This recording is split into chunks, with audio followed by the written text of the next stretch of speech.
Back here on HQ, number 17 Ole Miss is in action against Arkansas this weekend. Ole Miss coming off of a 30-23 win at Kentucky, but it was kind of a roller coaster for Austin Simmons. He had 2 interceptions in that matchup.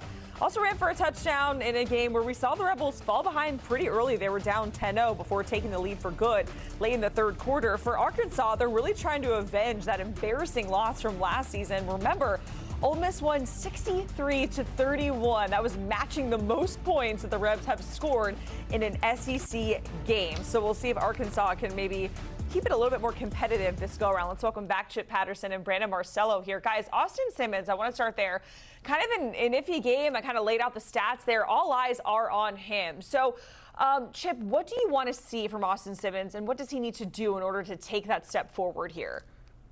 Yeah, number one, you hope that he's fully healthy. Got both those ankles taped during the first quarter, came back in, was able to obviously try to handle himself as much as possible. Probable on the official SEC injury report. My expectation is that he'll play. To me, it's about the decision-making on the downfield throws, because there were some spots against Kentucky where it felt like the Wildcats defense kind of baited him into making the very difficult throw when the obvious or easier throw wasn't necessarily there. And that is something that we're going to have with a young quarterback going up against more sophisticated defensive schemes. And so the question is, for this matchup, Jacqueline, is whether Arkansas is going to be able to do that, whether they're going to be able to capitalize, or this is going to be an Austin Simmons breakout game, just an absolute feast on a Hogs defense that might be just a little bit leaky this year against quality competition. So yeah, for me, it's about the decision making, because Lane tries to scheme it up for you and make it easy, but Austin Simmons not always making the easy decision. Brandon, what about some impact players to watch for the Rebs? Who are you going to be honing in on for this matchup for Ole Miss? I really like defensive tackle Xavier Harris. This guy has just been absolutely on fire this season so far, and really throughout his career. This is a guy who's only one blocked kick away from the SEC record for a career block kicks with 7. And this season already, he's got an interception, a big guy interception. He's also got 2 pass breakups, and he leads the way with 2 sacks. This guy has been all over the field for them, and Arkansas really wants to be able to make Taylon Green, their quarterback, feel comfortable and get that running game going. The Razorbacks feel really good about their running game with Mike Washington back there. So to me, the big thing here is to get Xavier Harris into that backfield, slow down that run game, and confuse Taylon Green. Because remember, Arkansas is putting up some great numbers offensively so far this season, but they've done so against very bad competition, Alabama A&M and Arkansas State. And a lot like Ole Miss last week when they went into their first big competition on the road against Kentucky and struggled out of the gate, I think the Razorbacks could potentially do that here early, and Xavier Harris is going to be able to tee off on them and kind of get in their head and set the tone. Love that, Brandon. I'm going to take us to the offensive side of the ball for Ole Miss.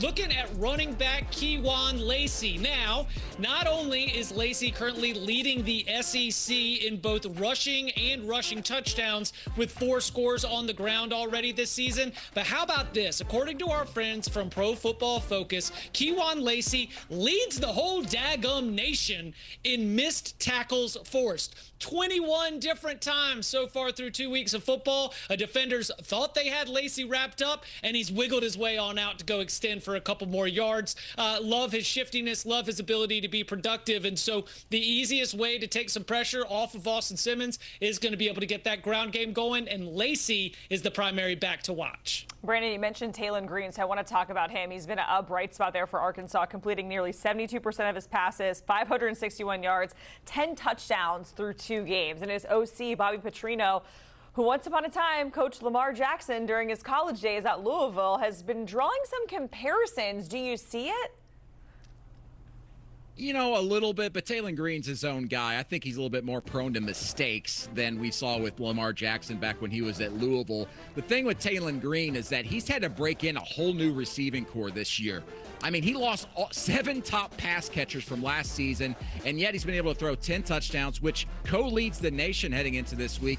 And he's thrown those touchdown passes to 7 different receivers, all practically new on that offense. So they've got things rolling. But the key here for the success of Taylon Green, to keep up this record-setting pace for him, because he's on that for Arkansas early, he's got to be able to get the run game going. And I think the key here for Taylon Green to get some confidence on the road is for Mike Washington, the transfer from Washington State, to continue to be on his tear. He's averaging over 10 yards per carry, and some sourcing there and the staff at Arkansas was telling me in the preseason that this guy has all SEC type of running ability. Now, we'll see it once he gets on the road in the SEC, but he's done nothing but prove that so far against lesser competition. So for me, Arkansas, they got to be able to run the ball, and you can do so with Taylon Green, who's your second leading rusher, and with Mike Washington setting the tone to kind of take some of that stress off of Taylon Green's throwing arm.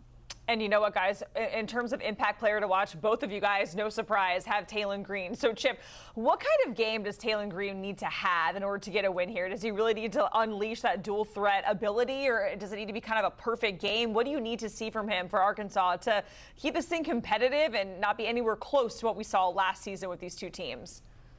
Clean game. That's what I need to see, because this Arkansas defense does not need to be put in negative situations because of turnovers. They need to be good on third down. So, again, this Arkansas defense is not spending a lot of time having to defend this Ole Miss offense. While they can score very fast and his dual threat ability is something that is going to make defenses stressed, Taylon Green needs to make sure that there are not 3 and outs, there are not turnovers. This needs to be a clean game where they are able to maintain in control the entire time. So a mature game from a player who has been in college football for quite some time and grown a lot since he was a freshman at Boise State back in 2022. All right, guys, very quickly here, game prediction. Brandon, how do you see it shaking out?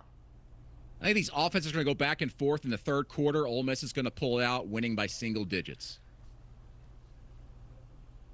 Yep, I'm going to go with Ole Miss surviving, but if you're looking at the way that this is lined, it's too many daggum points. I think this thing comes down to a field goal, 3 or 4 points, but Rebels emerge. I said quick, and y'all understood the assignment. Brandon, Chip, we certainly appreciate it, previewing Arkansas and Ole Miss. That is on Saturday, 7 p.m. Eastern Time. CBS Sports has got you covered on multiple platforms. Make sure you check out our CBS Sports College Football YouTube channel. You can subscribe by scanning that QR code on your screen.